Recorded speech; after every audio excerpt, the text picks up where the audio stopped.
Welcome back to Denver, Colorado. We're 1/4 of a way through our final competition here at the 1989 U.S. Gymnastics Challenge, and the women are just fractions apart. Brandy Johnson looking for that elusive 10, came close, but not quite, with a 9.9 on her vault. Wendy Bruce is in second, followed by Lisa Panzaroni. And the women are now at the uneven parallel bars, and the order of competition will be Brandy Johnson, followed by Lisa Panzaroni, with Wendy Bruce performing third. Brandy was complaining before the event that in the earlier rounds, she actually hit her wrist on the bar on her second release move and sort of bruised her wrist. So we'll watch to see how she handles it today. She does 2 release moves.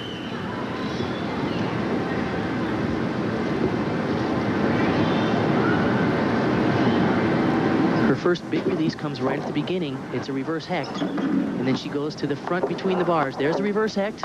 Nice. Here comes the front. Okay, that's just right. She had trouble in the preliminaries. She was too close. Working nicely tonight, though. Right to the handstand on the cast. Look at the power on these giants. Full turn. Another giant to a tuck double back. Wow. And sticks it. What a great performance by Brandy Johnson.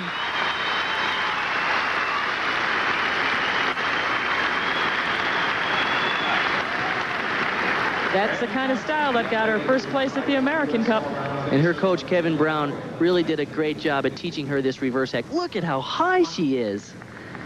Incredible form. She segues right into a front between the bars, and today it was right on.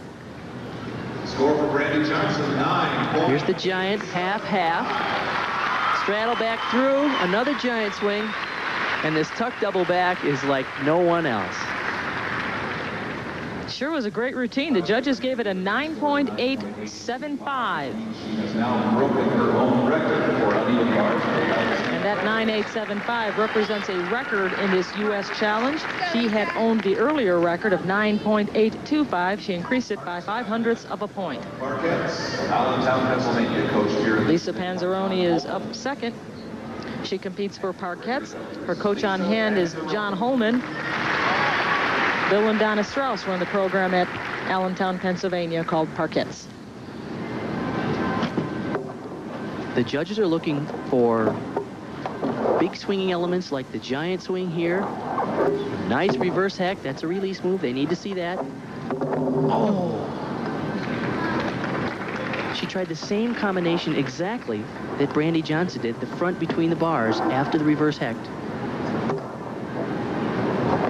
She'll lose 0.5 of a point and continue on as she's doing very nicely here. Giant swing to a pike double. Oh.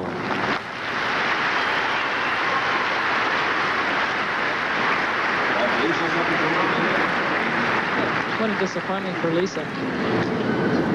She had trouble on the dismount. I'm sure that she broke concentration because when she had problems on the front between the bars, I think it really surprised her.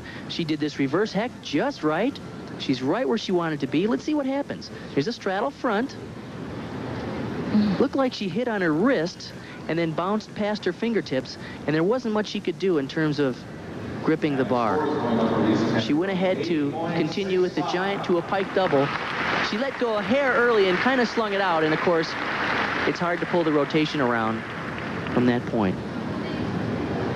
Once again, let's see what happens here. It's a pike double back. She's just pulling it around like crazy, but not much she can do. 5'1", 100 pounds, 16 years. This is going to be very difficult for her to overcome if she's still considering first place in this meet. 8.650 with the balance beam still to come. We still have one more performer on the uneven parallel bars, and that is Wendy Bruce. Watch her reverse hecht. All 3 girls are doing the same mount and a similar move right here. Look at that. Her coach, Kevin Brown, really knows how to teach those moves because his girls do them beautifully. Nice front flip, Jaeger flip. Nice continuity. She's very quick and aggressive, and I think this style is going to be very impressive to the judges. Look at her power, those giants. Here's a tuck double. Wow. She's on. It's become a 2-dog fight between Wendy Bruce and Brandy Johnson. And Kevin Brown can't lose. He really has the technique that he has taught his girls on these moves. You can see she does a blind change there through to a straddle front. She's way above the bar. She traverses to the lower bar. The judges need to see elements on both the high bar and the low bar. And look at the power as she comes across the top on that giant. A little sloppy form in the air, actually, on that tuck double. That's probably the only deduction in the whole exercise. The score for Wendy Bruce, she wins uneven parallel bars, 9.85. I'm sorry, she trails by 9.875 to Brandy Johnson. She's in second.